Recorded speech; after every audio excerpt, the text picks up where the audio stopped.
নমস্কার, hi everyone. কেমন আছেন সবাই? আশা করছি সবাই ভালো আছেন। আমিও ভালো আছি। সকাল সকাল ব্রাশ করতে এসে দেখি আয়নাটা কেমন ময়লা হয়ে গেছে। তাই একটু পরিষ্কার করে নিচ্ছিলাম। এটা শাশুড়ি মাই পরিষ্কার করে বেশিরভাগ টাইম। আমার খুব একটা করা হয় না। তো দেখলাম মনে হয় ২ দিন আর পরিষ্কার করেনি। তাই আমি একটু করে দিচ্ছিলাম। মানে আমার শাশুড়িমা অতিরিক্ত পরিষ্কার। ওই জন্যে মাঝে মাঝে এই অতিরিক্ত পরিষ্কারের ঠেলায় মাঝে মাঝে আমিও অতিষ্ঠ হয়ে যাই। তা সকাল সকাল যখন দেখলাম তাহলে হয়তো করিনি, তাই আমি করে দিই। আর এই যে এটা খারাপ হয়ে গেছে, এখন এটা সারাই করতে কত টাকা লাগবে আমি অত জানি না। তো এখন আর ওই জন্য সারাই করছি না, ওইভাবে ফেলানো আছে।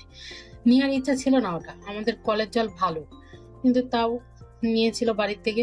তো এখন আর ওই জন্য আর সারাই করার ইচ্ছাটা নেই। এদিকে রাত্রে সব থালা বাসন আমি মেজে রেখেছিলাম, ওইগুলোই এখন শেলফে তুলে রাখছি। মানে এখন সকালে টুকটাক রান্না করব, তো বেশি হয়ে গেলে তখন আবার সমস্যা, ঝুড়ির থেকে নামাতে নিতে টিতে অসুবিধা হয়। তো ওই জন্য সবকিছু আবার তুলে রাখছি শেলফে। আজকের ওয়েদারটা ভালো আছে সকালতে দেখছি, কিন্তু আবার একটু পরে দেখি বৃষ্টি শুরু হয়ে গেছে। মানে কি আর বলবো,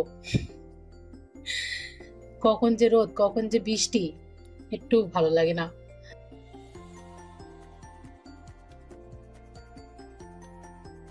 আমি এদিকে ড্রেস ট্রেস পাল্টে চলে আসলাম। এই যে রান্না করব, ঢেঁড়স ভাজা করব আর সয়াবিন আলুতে তরকারি করব। আজ নিরামিষ, কারণ ওই সোমবার করব, ওই জন্যে। এই যে বলতে না বলতে দেখুন কি হারে বৃষ্টি শুরু হয়েছে। আর আমি এদিকেও বসে বসে তরকারি করছিলাম, বৃষ্টি হচ্ছিল না, আমি হচ্ছে আপনাদের একটু দেখাই। আর ওই বাড়িটা হলো কাজ চলছে। ওই বাড়িতে দুজন বয়স্ক বুড়ো বুড়ি থাকতো, এখন আর কেউ নেই। ওনার ছেলে থাকে আর মেয়ে থাকে কাঠিয়াটে। তো এখন বাড়িটা বেশ ফাঁকাই পড়ে থাকে। এইদিকেও রান্না বসিয়ে দিয়েছি।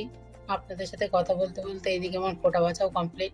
আলুটাও সেদ্ধ করে নিয়েছি, সয়াবিনটাও ভিজিয়ে রেখেছিলাম।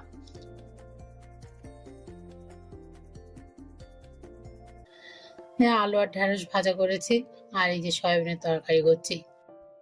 রান্নাটা খুব সুন্দর হয়েছিল, কালারটা কি সুন্দর এসেছে। আর আলুটা সেদ্ধ করে নিলে তরকারিটা আরো বেশি সুন্দর হয়। দেখুন, এই বৃষ্টি দেখতে দেখতে আবার রোদ বেরিয়েছে। মানে একবার জামা কাপড় রোদে দাও আর একবার তোলো, বৃষ্টির দিনে এটাই সমস্যা। এটা হলো তার পরের দিনের ভিডিও। আমি আর তারপরে ভিডিও করতে পারিনি। এটা হলো ওই ছোলা বাদাম ভিজিয়ে রেখেছে আর সাবু ভিজিয়ে রেখেছিলাম সকালে উঠে। দেখে শুধু বাবু খাবে, তাই আমি আবার ফোন করে জিজ্ঞেস করলাম যে কি খাবে, একাই তো খাবে তুমি? তা বললো যে তাহলে ডাল সেদ্ধ দাও, আলু সেদ্ধ দাও আর ভাত করো, ওতেই হয়ে যাবে, একজন তো। এদিকে আবার বৃষ্টি আজকে হচ্ছে না, কিন্তু এদিকে আবার ভাতও বসিয়ে দিয়েছি, ছোট হাঁড়িতেই বসিয়েছি। ৩ বেলা একজন খাবে তো অত অসুবিধা হবে না।